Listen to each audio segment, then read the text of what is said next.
Mr. President, my distinguished colleagues, I rise on a matter of personal and collective privilege to uncover schemes surrounding a systemic problem in our country, one that submerges our nation not just in floodwaters, but in depths of corruption. In the course of our research and investigation, we encountered several words. Their meanings we could not find in the dictionary. So, we looked somewhere else. Alas, we found them in the corruptionary. We have a saying, a leaky roof today is a ruined home tomorrow.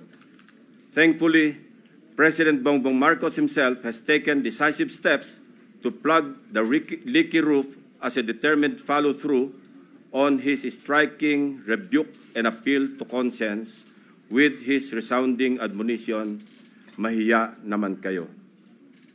Wasting no time after his stern warning during the last SONA against those who misuse public funds, Malacanang established and launched the Sumbong sa Pangulo website last week. I commend and sincerely thank the President for this open source website.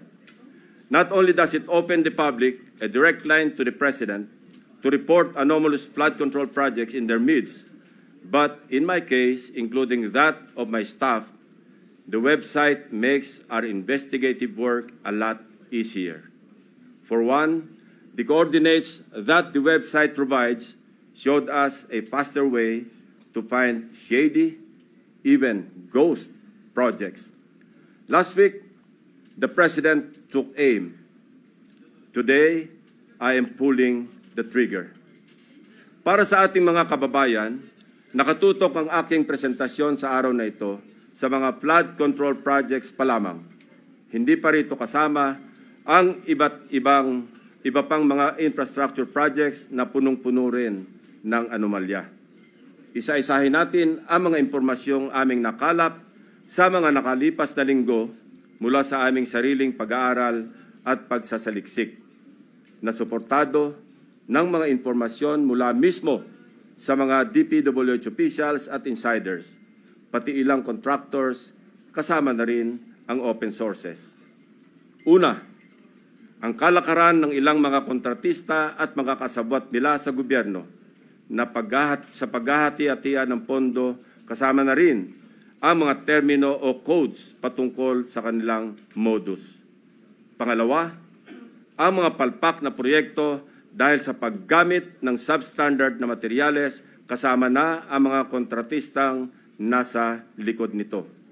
Pangatlo, ang mga proyektong lantarang inaangkin bilang congressional insertions. Pangapat, ang patuloy na pagbaha sa iba't ibang lugar na narating namin kahit taon-taon ay paulit-ulit na binubuhusan ng bilyon-bilyong pondo.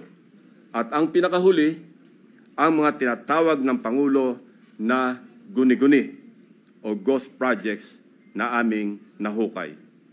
For over 15 years, from 2011 to 2025, we appropriated more than 1.9 trillion pesos for flood control management program under the budget of the Department of Public Works and Highways alone.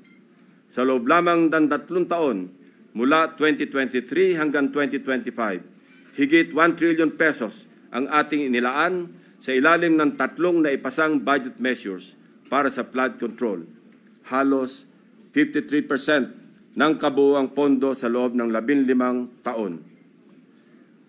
When we are speaking in trillions of pesos, we should expect our streets and low-lying communities to be flood-free when the rains pour. Gayunpaman, sa paghagupit ng magkakasunod na habagat at mga bagyong Krising, Dante at Emo, ilang linggo pa lamang ang nakalipas, kasamang winasak at inanod ng baha ang bilyon-bilyong pisong halaga ng mga flood control projects na halos bago at kakukumpleto pa lamang na dapat sana ay nagbigay proteksyon sa ating mga kabahayan at komunidad. Corruption has been so pervasive and systemic that doing so is like a piece of cake. And when I say piece of cake, I mean that funds for a specific project are divided, shares vary depending on greed, big parts swallowed by corrupt operators, both from the public and private sectors, leaving only crumbs for actual project implementation. May ilan pa ngang proyekto, hindi man lang nagtira para sa taong bayan. Ang tawag ng Pangulong Marcos dito, guni-guni o ghost projects. Mr. President, let me illustrate an example of the pie sharing in a severely corrupted project. Nais kong bigyan diin na hindi ito representasyon ng lahat ng kalakaran sa flood control projects sa buong Pilipinas. While the pillaging pattern is relatively the same, the pie sharing varies depending on the level of greed. Ihiwalay muna natin ang mga regular o legal na buwis at insurances na automatic na binabawas sa mga proyekto. 5% value-added tax, 2% withholding tax, 1% para sa bonds and insurances at 1% materials testing. Ibawas na rin natin ang allowable contractor's profit na 8 to 10%.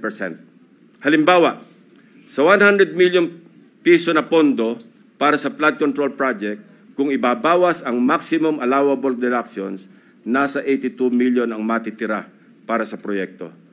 Pero hindi pa rito nagtatapos, Mr. President. Kakatayin pa ang budget para sa mga lagay, commissions, SOPs, at iba-iba pang terminong binubuo para sa shares ng mga korap. Sa mga halos magkakaparehong impormasyon na aming nakalap, ganito kagarapal ang sistema sa hatian ng isang maanumalyang proyekto. 8 to 10% para sa mga opisyal ng DPWH. Swerte na daw kung pumayag ang district engineer na 6% lamang ang parte niya. May ekstrang 2 to 3% pa na parte ang district engineering office kung may sosobra sa contractor's profit. Na-compute na rin kasi ng district engineering office ang tutubuin ng contractor mula sa project at sinisiguro na nila na sosobra ito sa allowable profit para mayroon pa silang kukubrahin. Ang tawag nila rito, reseta. Reseta dahil ang presyo na itinakda ng District Engineering Office ay nakasulat at napagdesisyonan na. Parang gamot, Mr. President, lulunukin na lang ng contractor. 5 to 6% para sa mga miyembro ng Beach and Awards Committee or BAC. 0.5 to 1% para sa COA. Mr. President, meron pa ngayong tinatawag na passing through or parking fee na aabot sa katumbas na 5 to 6% ng pondo. Ito ang itinuturing na royalty, ang tawag sa lagay na ibinibigay sa politikong may kontrol sa distrito kung saan iimplementa o itatayo ang proyekto. Lo and behold, Mr. President, 20 to 25% ang karaniwang napupunta sa funder o project proponent na politiko. Mr. President, ang matitirang pondo para sa pagpapatayo ng proyekto ay napakaswerte ng umabot sa 40% o 40 million pesos alisunod sa ating halimbawang 100 milyong pisong pondo para sa proyekto.